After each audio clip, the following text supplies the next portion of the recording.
పార్టీలో చేరుతారు, అంతకన్నా డ్యామేజ్ ఎక్కువ అవుతుంది అనుకున్నారు. కానీ మార్చకపోవడం వల్ల డ్యామేజ్ అయింది కదా. ఆ ప్రయత్నాన్ని ఇప్పుడు వైఎస్ఆర్సీపీ చేస్తున్నది.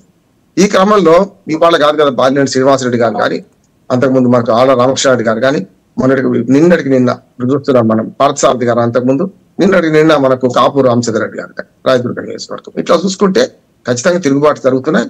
కొందరు మాత్రం మీరు అన్నట్టు ఒక మంచి మాట ఏంటంటే, మీకు అవకాశాలు లేక ఇందులో ఉంటున్నారు.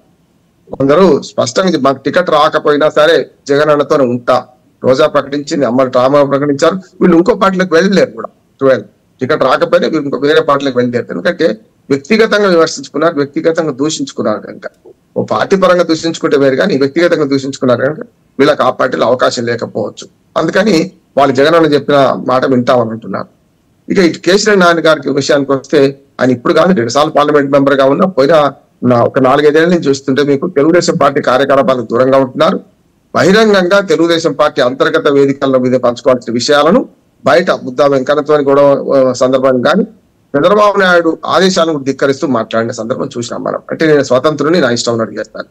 అందుకే ఆ నేపథ్యంలోనే నిన్న 2-3 కామెంట్లు చేశాను ఆయన. ఒకటేమో ఢిల్లీ ఫ్లైట్ ఒకటి మిస్ అయితే ఇంకోటి ఉండదా, నెంబర్ 1 అంటే ఈ పార్టీ కాకపోతే ఇంకో పార్టీ అని చెప్పినట్టు లెక్క. రెండోది, ఢిల్లీ ఫ్లైట్ ఇంకో ఫ్లైట్ మిస్ అయినా కూడా నా సొంత ఫ్లైట్ ఉంది కదా అని మాట అన్నారు. అంటే వేరే పార్టీ అయినా సరే లేకుంటే ఇండిపెండెంట్ గానే చేస్తా అని చెప్పకనే చెప్పాను ఆయన. అయితే ఈ పార్టీలో ఉండడం అన్నదమ్ముల మధ్యన చిన్నీతోనే తనకు మధ్యన విభేదం అవుతుందో ఇది తారస్థాయికి చేరుకుంది. రెండోది కూడా ఏంటంటే, ఇప్పుడు బుద్ధా వెంకన్న గారిని విడిచిపెట్టుకోలేడు చంద్రబాబు నాయుడు గారు. ఇటు ఈ చాలా రోజుల నుంచి పార్టీకి దూరంగా ఉంటూ పార్టీ కార్యకలాపాల్లో పాల్గొనకుండా ఉండి చాలా సార్లు పార్టీకి వ్యతిరేకంగా మాట్లాడినా, నాని పోయినా సరే బుద్ధా వెంకన్న ఉండాలనుకుంటారు. నానికి వ్యతిరేకంగా మనకు చిన్నాన్ని తీసుకొచ్చే ప్రయత్నం చేస్తారు. ఏ రాజకీయ పార్టీ కూడా సన్యాసుల మఠం కాదు కదా.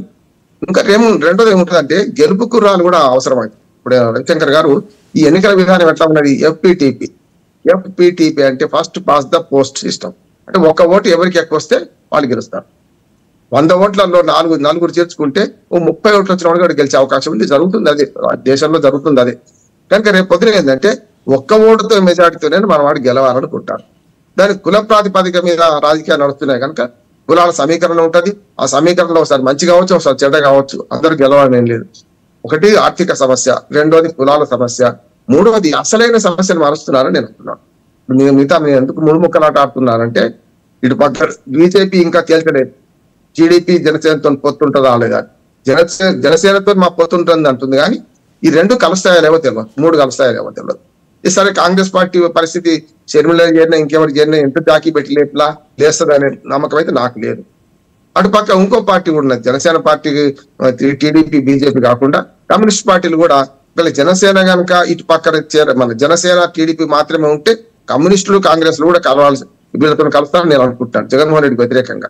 ఎందుకంటే గతంలో మహాకూటమి పెట్టి తెలంగాణలో 2018 ఎన్నికల్లో టీడీపీ కాంగ్రెస్ కలిసింది కదా. అంటే ఏ పొత్తులు అనైతికం కాదు. ఇవాళ జరుగుతుంది ఏంటంటే, రాజకీయ రణరంగంలో ఎవరితో కలిసినా ఆశ్చర్యపోవాల్సిన అవసరం లేదు. ఒకనాడు ఎన్టీ రామారావు గారి కాలంలో అయితే కాషాయం జెండాలను మనకు కమ్యూనిస్టులు ఎర్ర జెండాను కప్పగలిగారు కదా. అంటే ఒక పార్టీ ఎదురు పార్టీ కానీ ఎదురు శత్రువును కానీ బ్లాక్ అండ్ వైట్ లో చూపెడితే, అప్పుడు ఆ బ్లాక్ అండ్ వైట్ శత్రువుని ఎదుర్కోవడానికి భావోద్వేగాన్ని భావోద్వేగంగా మార్చడం జరుగుతుంది. అన్నిసార్లు ఒకే విధంగా రిజల్ట్స్ ఉన్నాయని నేను అనుకుంటున్నాను. అందుకని అంబటి రాయుడు గారికి దగ్గరకు వస్తాను. కేసీఆర్ నాని గారు ఇవాళ పార్టీకి దూరంగా పోయినా ఆయనకు ఒక అవకాశం ఏంటంటే, ఆయన చెప్పిందే 3 ఉన్నాయి. ఒకటి ఈ పార్టీ కాకపోతే ఇంకో పార్టీ లేదు, సొంతంగా పోటీ చేస్తారు. ఇది ఖాయం. మనకు విజయవాడ ఎంపీగా నాని గారు ఉంటారు, మనకు అర్థమైంది. ఇక రాయుడు గారి దగ్గరకు వస్తే, ఎప్పుడు కూడా క్రికెటర్లు ఇవాళ కొత్తగా రాజకీయాలకు రావడం. ఇమ్రాన్ ఖాన్ లాంటి వాడు పాకిస్తాన్ ప్రధానమంత్రి అయ్యిండు. అట్లాగే మనకు అజరుద్దీన్ లాంటి వారు కూడా ఎంపీగా అయిన సందర్భం చూసాం మనం. ఇట్లా చూసుకుంటే రాయుడు గారి అనుభవం తక్కువ, రాజకీయ అనుభవం లేదు. దానివల్ల ఏమైందంటే, చేరింటూ 10 రోజులనే బయటకు వచ్చాడు. అసలు యాక్చువల్గా రాజకీయంగా కార్యకలాపాలు ఏమీ జరగలేదు. అంతేకాదు మోహన్ రెడ్డి గారు అన్నట్టు అక్కడ అవమానం లేదు, సంతోషం లేదు, రాజ్యపూజ్యం ఏమి జరగలేదు. రామ్మోహన్ గారు, రాయుడికి పెద్ద ఎక్స్పెక్టేషన్స్ లేవు కాబట్టి ఆయన రాజకీయాల్లో లేకపోయినా పెద్దగా ఆయనకి నష్టం వచ్చేది ఏముండదు కాబట్టి ఓకే, ఆయనకి ఇబ్బంది కాదు. మరి వైసీపీకి నష్టమా ఈ పరిణామం? చెప్పండి సార్. మరి వైసీపీకి నష్టమా ఈ పరిణామం అంటున్నా? రాయుడికి పోయింది ఏం లేదండి. ఆయనకి ఏంటంటే, ఆయన పుట్టి పెరగలేదు కదా రాజకీయాల్లో. ఆయన ఫ్యామిలీ కూడా నాకు తెలిసి ఆయన తాతగారు ఎవరో సర్పంచ్గా పనిచేశారు ఎప్పుడో జమానాలో. ఈ వాళ్ళు ఇంకెవరు తర్వాత పాలిటిక్స్లో యాక్టివ్గా లేరు. కాబట్టి ఆయన రాజకీయం కాకపోతే ఇంకోటి చేసుకుంటారు, బ్యాక్ టు క్రికెట్ అయ్యే అవకాశం